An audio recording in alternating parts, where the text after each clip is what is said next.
Welcome back, everyone, to another reaction video. Well, our friends over at the Paint Explainer have one that came out 4 months ago that I saw and thought, this looks like the kind of thing our audience would be interested in and that I could maybe add some additional value and commentary to. So this is the most mind-blowing coincidences in history that can't be explained. And I'm looking just at the profile image there, and it shows some of them, and I'm familiar with a few of these stories. Some I'm not familiar with, so I'll be interested to learn a few things as well. And I would love for all of you to add your own to the end of this in the comment section. Let me know ones that you think should have been included, and I'll pin down in the comment section a playlist that will include the other videos from the Paint Explainer that we have reacted to over time. Before we dive into this one today, I want to give a shout out and a thank you to Colleen in Covington, Louisiana, who is our latest producer level patron. Colleen, thank you so much. Could not do this without your support and your help. Let's dive into this one. King Umberto and his doppelganger. In late July 1900, King Umberto I of Italy decided to eat at a small restaurant in Monza. When the restaurant owner came to serve him, both men were shocked. The owner looked exactly like the king, so much so that they could have been twins. As they talked, they discovered even more strange connections. They learned they had been born on the same day, in the same year, in the same town. They were both named Umberto. The restaurant owner had married a woman named Margherita, the same name as King Umberto's queen. Both men. Yeah, and that queen is actually where you get the term margherita pizza, which is a common form. It's a word I'd never heard before I went to Europe for the first time, but it's very common there. And it's basically it's pizza with red sauce and then like greens on it, so it kind of has the colors of the Italian flag. And even had sons named Vittorio. The king was amazed by all these similarities and invited the restaurant owner to an event the next day. But like, I'd be convinced with all of that the guy just was kind of stalking the king and had intentionally made himself look that way and was making up some of the other stuff, but maybe it's true. But on July 29th, 1900, the restaurant owner was killed in a shooting accident. That very same evening, King Umberto I was told about his double's death. Just hours later, while attending a public event, the king himself was shot and killed by an anarchist named Gaetano Bresci. Edgar Allan Poe's Richard... I'm having a hard time believing that that's all true. I need to do a little digging into this one.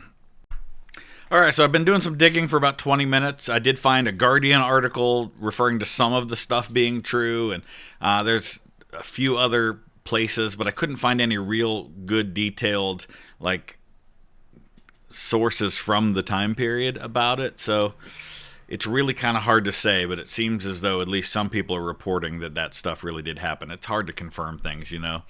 Parker prediction. In 1838, author Edgar Allan Poe published The Narrative of Arthur Gordon Pym of Nantucket, his only complete novel. In this dark tale, 4 survivors of a shipwreck find themselves starving in a lifeboat. Desperate, they draw lots to decide who will be sacrificed for food. The unlucky victim is a sailor named Richard Parker, who is killed and eaten by his shipmates. This could have been just another of Poe's eerie tales, if not for what happened 46 years later. In 1884, a yacht called the Mignonette sank in the South Atlantic. 4 crew members survived and drifted in a small lifeboat for many days with no food or water. 3 of the men decided to kill and eat the 4th member of their crew, a 17-year-old cabin boy named Richard Parker. When the 3 survivors were rescued and returned to England, they were put on trial for murder and sentenced to 6 months in prison. During the That's a pretty heavy price to pay. 6 months for murder. I would guess they would probably say that that was 6 months well spent in prison. Trial. The eerie similarity to Poe's story stunned the public. Poe could not have known this would happen, as he died in 1849, 35 years before this incident took place. And some of his stories were inspired by real-life events that had happened before. So the Cask of Amontillado, which is this story of a guy who gets revenge on somebody by walling him up alive, and there's evidence that that may have been based on the story of an officer when Poe was in the army and stationed at a fort where something very similar happened to one of the officers there. Edwin Booth and Robert Todd Lincoln. Yep. In the winter of 1864 to 1865, something incredible happened at a train station in Jersey City. Robert Todd Lincoln, the oldest son of President Abraham Lincoln, was waiting on a crowded platform when the train started moving. As people pushed forward, Robert fell into the gap between the platform and the moving train. Just in time, someone grabbed Robert's collar and pulled him to safety. This hero was Edwin Booth, a famous actor and supporter of the Union, the side that remained loyal to the U.S. government during the Civil War. Robert knew who the actor was and thanked him, but Edwin didn't know he had just saved the president's son. Edwin only found out later through a friend who worked with Robert. This knowledge would soon take on a tragic significance for Edwin. Just a few months after this rescue, on April 14, 1865, Edwin's younger brother, John Wilkes Booth, shot and killed President Lincoln at Ford's Theater. Think about that for a moment. One brother saved a Lincoln while the other killed a Lincoln. The story gets even stranger. Robert Todd Lincoln was around for 2 more presidential shootings. Yeah, so first of all, before we get to that part, and I was going to mention that if he didn't mention the part about Robert Lincoln being present for 2 more. This actually brought Edwin a lot of comfort after his brother, because he was horrified by his brother killing Lincoln. And Edwin was the much more famous of the 2 brothers. This is kind of like if you had Ben Affleck and Casey Affleck, and Ben Affleck had saved the life of the president's son, and then Casey Affleck ended up assassinating a president later, that kind of thing. This next part is pretty fascinating too, and there's actually more to it than most people even share. He was nearby when President Garfield was shot in 1881, and when President McKinley was killed in 1901. Yeah, so specifically, Robert Todd Lincoln was James Garfield's Secretary of War, and he was in the train station, though he wasn't like right next to Garfield when he was shot, but he was in the same building.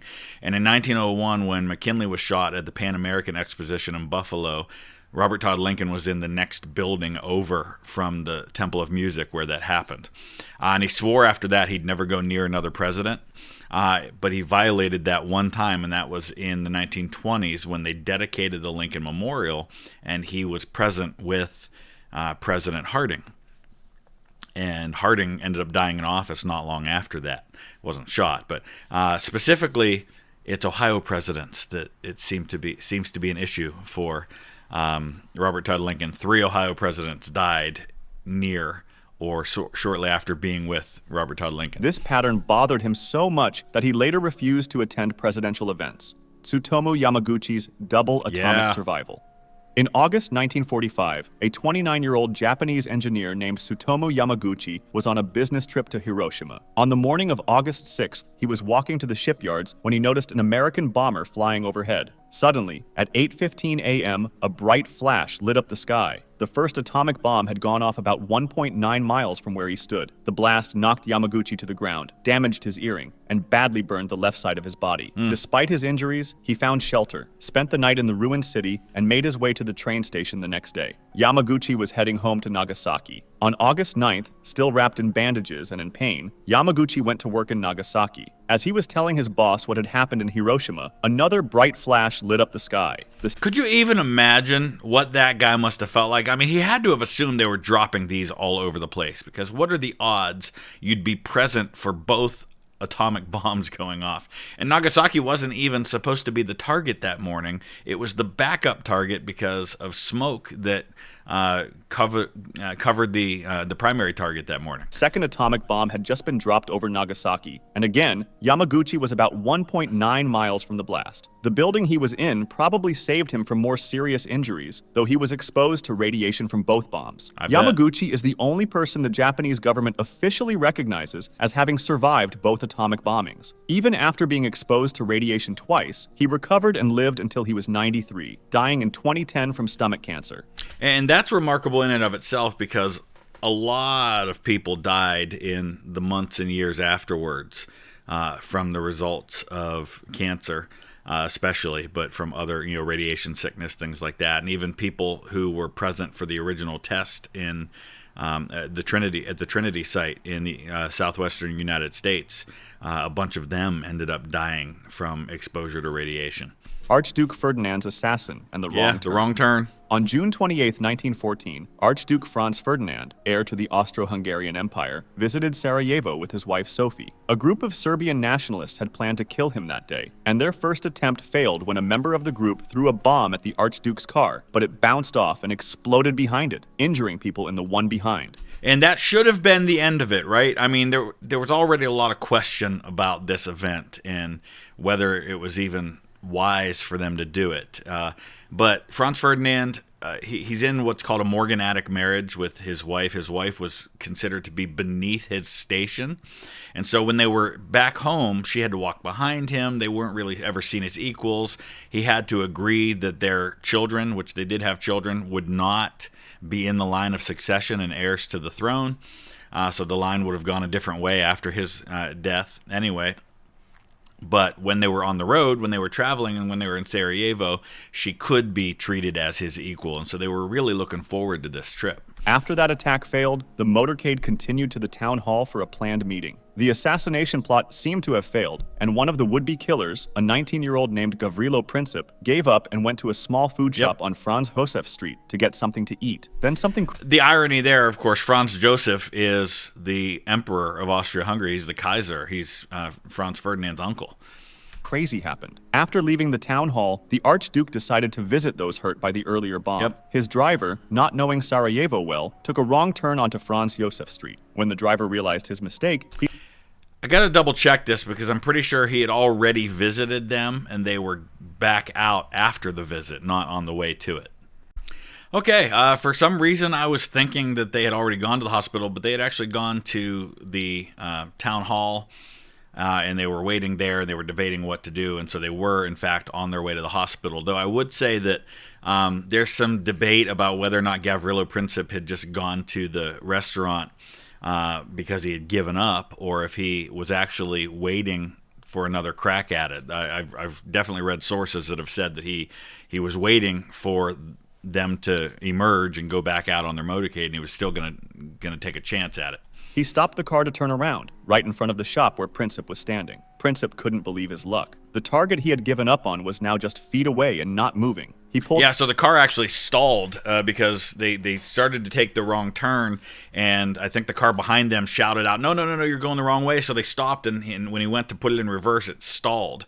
And right at that moment, Princip happened to be right there. Out his gun, stepped forward, and fired twice, hitting the Archduke in the neck and his wife Sophie in the stomach. Both died within minutes. This started a chain of events. So they take him to a building, and Sophie was dead pretty much right away, but Franz Ferdinand actually lived for another 10 minutes after they had gotten to where they took him, and you can see the couch he died on, you can see the uniform with the tiny bullet hole right there in the neck, and the bullet hole in the car as well. It's all at the museum, the Military History Museum in Vienna, which is phenomenal if you ever get the chance.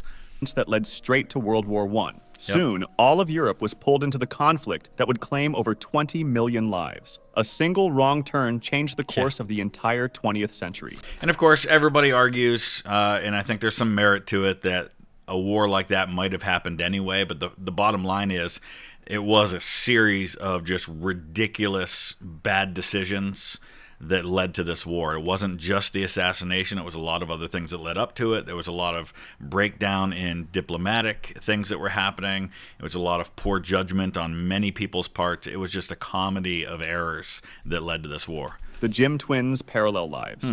In 1979, two 39-year-old men named Jim met for the first time in Ohio. Jim Lewis and Jim Springer were identical twins, separated at just 4 weeks old and adopted by different families. What makes their story remarkable are the strange coincidences they discovered about their separate lives. Both Jims, without knowing about the other, had named their boys James. Both Jims grew up with dogs they had named Toy. In school, both were good at math, but had trouble with spelling, and both enjoyed working with wood as their favorite hobby. The coincidences in their adult lives were even more surprising. Each Jim married a woman named Linda, divorced her, and later married a second woman named Betty. Lewis had named his son James Allen, while Springer had named his son James Allen, almost identical names with just one letter different. The similarities didn't stop there. Both men smoked the same brand of cigarettes, drank the same beer, drove the same type of car, a Chevrolet, and even took vacations to the same beach in Florida.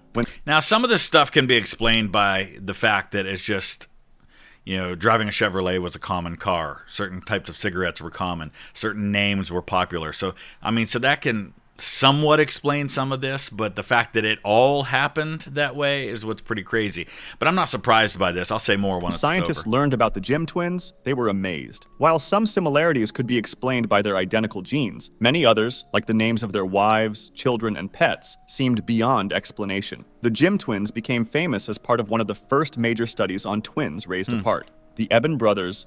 So, we talk about nature versus nurture, right? And I think some things are absolutely in our DNA, some predispositions that we have, some of our interests, some of our personality stuff. But of course, a lot of it is about how we're raised too. I didn't find out who my biological father was until I was in my late 30s. I've never met him. But I know a lot about him. I know that he studied history in college. I know that he was a distance runner in high school. Both, of course, are things that I ended up doing. And there's a lot of other similarities as well with us beyond that. So some stuff just does seem to be inherent in our DNA. Identical deaths. In July 1974, 17-year-old Neville Eban was riding his moped along a street when he was hit and killed by a taxi in Hamilton, Bermuda. Almost exactly 1 year later, in July 1975, an even more unbelievable tragedy hit the same family. Neville's brother, Erskine Eban, also 17 years old at the time, was riding the very same moped along the same street in Hamilton when he was hit by a taxi and killed. But not just any taxi. It was the exact same taxi, with the same driver, that had killed his brother the year before. Even more surprisingly, the taxi was carrying the same passenger who had been in the vehicle during the first accident. The Greenberry. How is that even possible? That is a level of insanity that I can't even fathom. But more than that, just as a parent, every parent's worst nightmare is something happening to one of your kids. And to have that happen twice to your kids the same way, I don't know how you'd ever get over something like that. Or for the driver, for that matter. Greenberry Hill murder case. In 1678, a mysterious murder shocked London. Sir Edmund Barry Godfrey, a well-respected judge, disappeared one October evening. His body was found days later in a ditch on Greenberry Hill, on the edge of what is now Primrose Hill in London. He had been strangled and stabbed with his own sword. The murder became a huge scandal in England. Sir Edmund had recently taken the testimony of a man named Titus Oates, who claimed there was a popish plot, a Catholic plan to kill King Charles II. So, context here, this is, going on, 100 years or more since England started transitioning from being a Catholic country to a Protestant country. You've gone through the period under Edward the Sixth, and then Mary the First, and then Elizabeth I, where there's a lot of violence toward opposing religions. Things start to calm down a little bit, but by the time you get to James I, the early part of the 1600s, you're pretty much strictly a Protestant country, but there's war going on and things like that between Catholics and Protestants, and there's a lot of just under the surface simmering distrust and hatred toward people with differing religious views to you, and so I can see how a popish plot would be blamed for things. When Sir Edmund was found dead, many thought he had been killed by Catholics to keep him quiet about what he knew. After looking into the case, 3 men were arrested for the murder: Robert Greene, Henry Barry, and Lawrence Hill. All 3 were found guilty and put to death for the crime. Here's the amazing coincidence. The victim's middle name was Barry. He was found dead on Greenberry Hill, and the 3 killers were named Greene, Barry, and Hill. The 3 lightning strikes on one... Okay, that one's more along the lines of, with the number of times that stories over the years have involved murders and, criminal enterprises and things like that. Eventually, there would be a time when the names would line up with the places involved. So that one to me is a lot more understandable than the one that we had before, where you had the 2 sons that died the exact same way a year apart. That just, to me, I'm just trying to wrap my mind around how that could even happen. Family. In 1899, in a small town near Taranto in southern Italy, a terrible accident happened. A man named Rolla Primarda was standing in the backyard of his family home during a storm when he was suddenly struck by lightning and killed. About 30 years later, around 1929, lightning struck Rolla's son when he was standing in the same spot in the family's backyard during a storm. Just like his father before him, he died instantly. The family and neighbors were shocked by this incredible repeat tragedy. But the story gets even more unbelievable. On October 8, 1949, Rolla Primarda's grandson, who was named after his grandfather, was standing in that exact same spot. Why would you ever stand in that spot if your father and grandfather had died in that place? Maybe it wasn't his father. I mean, they said grandson. Could be a nephew to the other guy. Spot in the family yard. A storm was brewing, and amazingly, a lightning bolt struck him too. The third generation of the family had been killed in exactly the same way, in exactly the same place. See, to me, when this kind of thing starts to happen, one of two things I think is at play here. Number one, there's something genetic about them that attracts electricity somehow, or there's some kind of like, you know, as somebody who believes strongly in curses and blessings and spiritual aspects to things, there's some kind of curse on this family, much like I think there has to be on, say, the Kennedy family. 3 generations of men from the same family, all killed by lightning while standing in the same spot. Yeah, so see, they're not saying that it was that second guy's son, so I'm guessing maybe he's a grandson through another line. For a 50-year period. The chances of being struck by lightning once in a lifetime are already very small. The chances of 3 related men being struck and killed in the same place over 3 generations are almost impossible to calculate. The Primarda family case was reported in newspapers and later included in books about strange coincidences. Yeah. Mark Twain and Halley's Comet. Mark Twain was born on November 30th, I did know this one. 1835, the same night that Halley's Comet was passing by Earth. The famous comet passes by Earth. I mean, it doesn't pass by in one night, but it would have been one of the nights during the time when it was passing by. Earth roughly once every 76 years. Throughout his life, Twain was interested in this link to the comet. As he It appears for quite a while. grew older and the comet's return got closer, he began to feel a special connection between his life and the comet. In 1909, when he was 74 years old, Twain made an eerie prediction about his own death. "I came in with Halley's Comet in 1835. Twain said. "It is coming again next year, and I expect to go out with it." Twain's prediction came true. On April 21st, 1910, Mark Twain died of a heart attack at his home in Connecticut. This was just one day after Halley's Comet reached its closest point to the sun on that visit, becoming visible from Earth once again. The comet appeared most recently in 1986. I remember that in 1986, although I was too young to really appreciate it at the time, and I'm probably not going to be around the next time. I mean, there's a chance I could be. I turned 9 that year, so, I mean, if I make it to 85, I might get to see it again. And is scheduled to appear again in 2061. Adams and Jefferson dying on July 4th.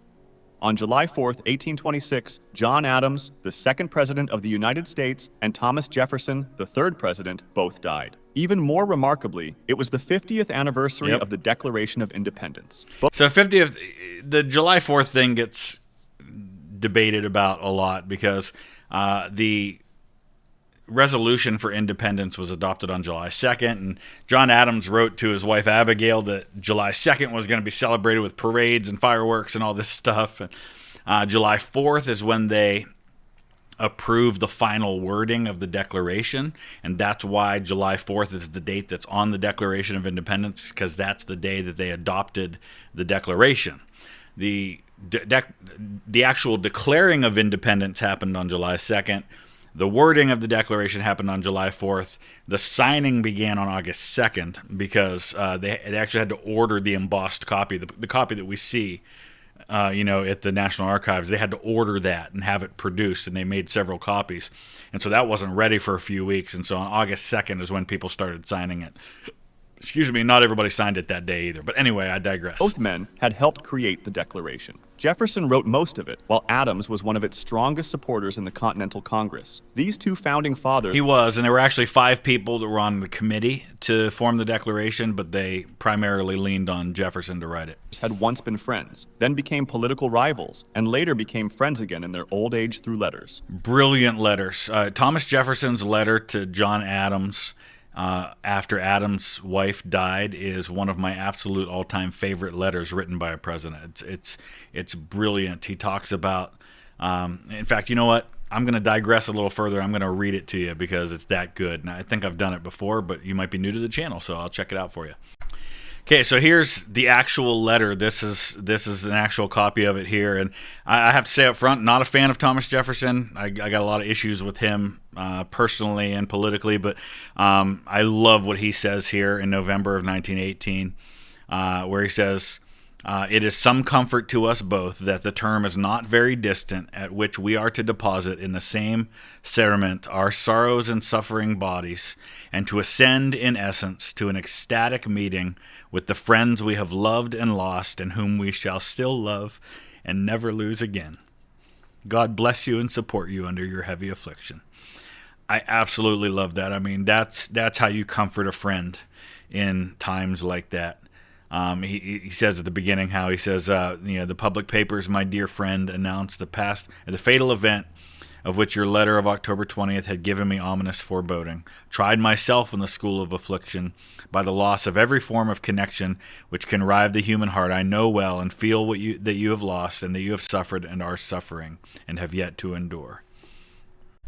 As Adams was dying at his home in Massachusetts, his last words were, Thomas Jefferson survives. I'm not entirely sure they were his very last words, but they were certainly among his last words. I think he may have mumbled a few things after that. What he didn't know was that Jefferson had already died hours earlier at his home in Virginia, about 500 miles away. News traveled slowly in 1826, so when many Americans heard about both deaths at the same time, they were amazed by the timing. The coincidence becomes even more surprising when you consider that 5 years later, on July 4th, 1831, James Monroe, the 5th President of the United States, also died. This meant that 3 of the first 5 American presidents all died on July 4th. And it hasn't happened since. Robertson's Titanic prediction.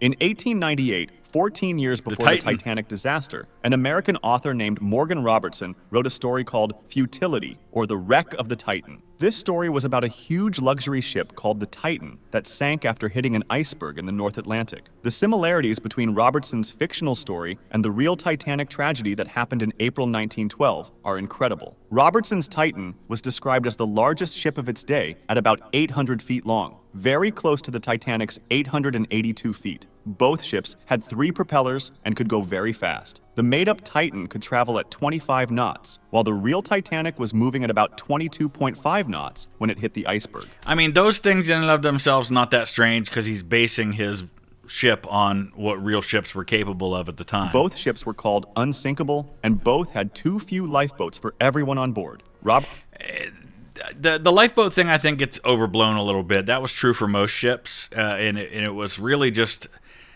the situation there was that it was understood by pretty much everybody that because the Titanic had so many other safety features built in, including this double hull bottom and the watertight compartments and all this, it was assumed by pretty much everybody that if there was a situation where the ship was in danger of sinking, that it would take so long that they would have plenty of time to evacuate the people, that the lifeboats would only be needed in order to transport people from point A to point B. They didn't need enough to hold everyone. Robertson's book even mentioned that the Titan carried as few boats as the law required, which sadly matched the Titanic's situation. Both ships hit an iceberg on the right side while sailing through the North Atlantic in April, and both sank with a huge loss of life. After the real Titanic sank in 1912, Robertson's book became famous again. Many people thought he had somehow predicted the future, but the more likely explanation is that Robertson, who had worked as a sailor with lots of knowledge about ships, simply knew about the safety problems and shipping trends of his time. Right.